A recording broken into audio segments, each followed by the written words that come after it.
Imagine spending 23 hours a day in an 8 by 10 foot metal cell, a small, cold, and empty room with no natural light or human contact. Imagine spending weeks in this one cell, slowly driving yourself to insanity. Solitary confinement is a type of imprisonment that places a prisoner in a small room, limiting contact to any human, and has a list of strict rules to be followed. This form of imprisonment was originally designed for inmates who were seen as a danger to other inmates, guards, and the prison itself. Now, solitary confinement is used as a punishment for the prisoners who speak their mind or get on the guards' nerves. The list of reasons for confinement is mostly forgotten, as these prison guards can place anyone they want into the 8 by 10 foot cell. This type of imprisonment has been proven to alter the human mind, and not in a good way.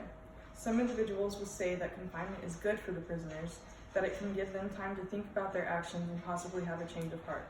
Reality is unsettling and dangerous.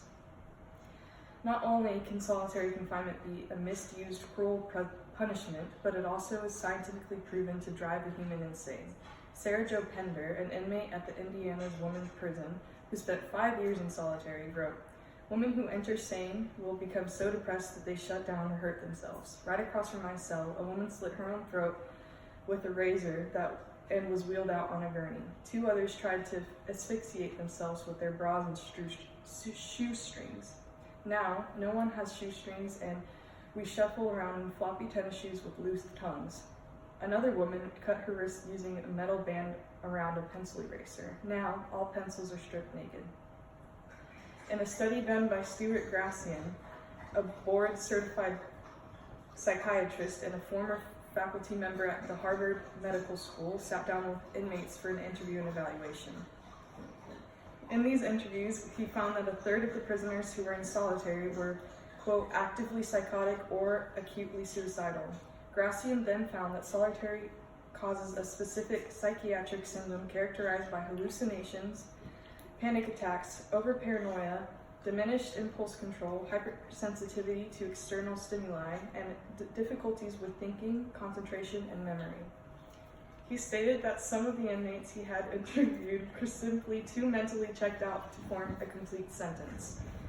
Solitary confinement not only makes the prisoner more dangerous to others, but also to themselves.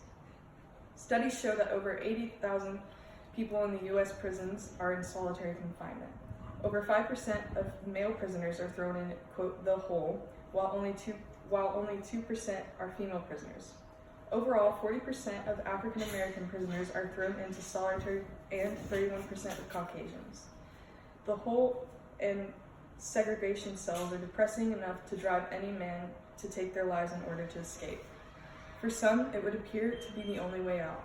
After years of living in a cramped confines of segregation cell, with no hope of getting out, it is easy to see why a man would prefer death, says Gracian.